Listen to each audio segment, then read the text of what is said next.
So hello guys, welcome back to my channel. তো আজকে আমি চলে এসেছি ঘূর্ণির লাইরি বাড়িতে। তো এখানে দেখতে পাচ্ছ এই বাড়িটা, এটা অনেক পুরো বাড়ি। আমি অনেক খুঁজে খুঁজে এরকম হন্টেড প্লেস গুলো বার করছি। তো ইউটিউব দেখে আমাকে আর অন্যান্য জায়গা থেকে খোঁজ খবর নিয়ে আমাকে এই ভিডিও গুলো বানাতে হচ্ছে। তোমাদের কেমন লাগছে এরকম ভিডিও গুলো প্লিজ কমেন্ট সেকশনে জানিও।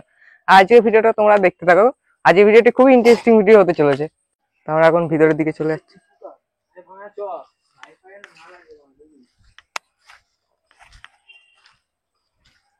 দেখতেই পাচ্ছ এখানে একটা ভৌতিক ব্যাপার আছে, আর অনেক পুরাতন বাড়ি।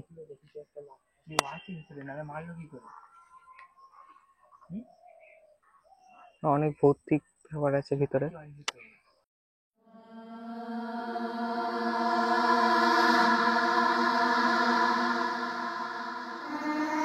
এই শিব মন্দিরটা যে প্রতিষ্ঠা করেছিলেন তারই এই বাড়িটা।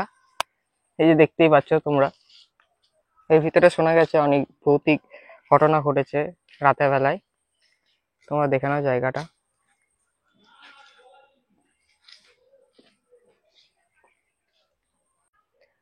আমি এখানে এসে যা জানতে পারলাম, এখানে নাকি রাতের বেলায় অনেক ধরনের আওয়াজ শোনা যায়। এখানকার স্থানীয় লোকরা বললো আমাকে সেটা, কিন্তু আমরা এখন ভিতরে যাওয়ার চেষ্টা করলাম কিন্তু ভিতরে যেতে পারলাম না, ভিতরে বন্ধ করা ওটা। তো চলো আর কি কি দেখানো যায় তোমাদের দেখি।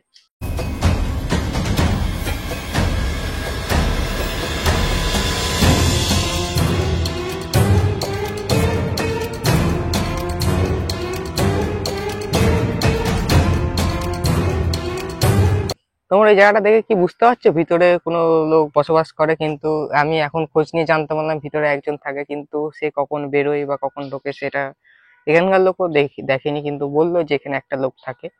কিন্তু এরকম ভৌতিক ঘটনাও ঘটে শুনলাম এখানে। দেখতেই পাচ্ছ মানে অনেক পুরাতন বাড়ি একটা, তো অনেক বছর বয়স হয়ে বাড়িটার।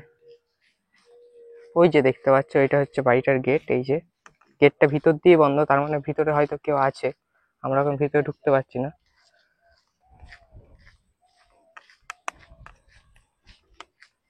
দেখতে পাচ্ছ কতটা জঙ্গল, এর মধ্যে কি করে থাকবে একটা মানুষ?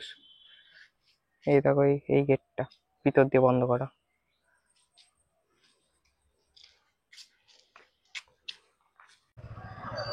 আমরা এখন এই জায়গাটা থেকে বেরিয়ে যাচ্ছি, তোমাদের সঙ্গে আবার অন্য জায়গায় গিয়ে আমরা কথা বলছি।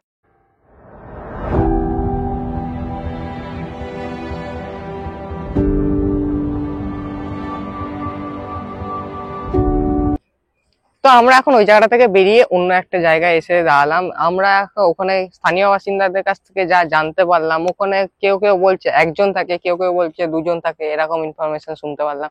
কিন্তু কোনটা সঠিক এখনো কেউই বলতে পারছে না। ওখানে তারা কি করে না করে কেউ কিচ্ছু বলতে পারছে না। আর আমরা যা দেখলাম ওখানে কোনো ইলেকট্রিসিটি ব্যবস্থা নেই, ওরা তার মধ্যেও ওরা থাকে শুনলাম, কিন্তু ওরা কখন বেরোয় বা কখন ঢোকে এরকম স্থানীয় বাসিন্দারা কেউই জানে না সেই জিনিসটা। তো তারপরে আমরা আমাদের বললো যে এখানে বেশিক্ষণ দাঁড়িয়ে না, যে এই রাস্তাটায় আমরা দেখালাম ওই রাস্তাতে বেশিক্ষণ দাঁড়াতে বারণ করলো। তাই জন্য আমরা এখানে আবার চলে আসলাম বেরিয়ে। তারপরে এখানে এসে তোমাদের এইটা শেয়ার করলাম। আর আজকের ভিডিওটা তোমাদের কেমন লাগলো প্লিজ কমেন্ট সেকশনে জানিও। আর ভিডিওটি ভালো লাগলে please like, comment, share and subscribe. তো আজকের মতন টাটা, বাই।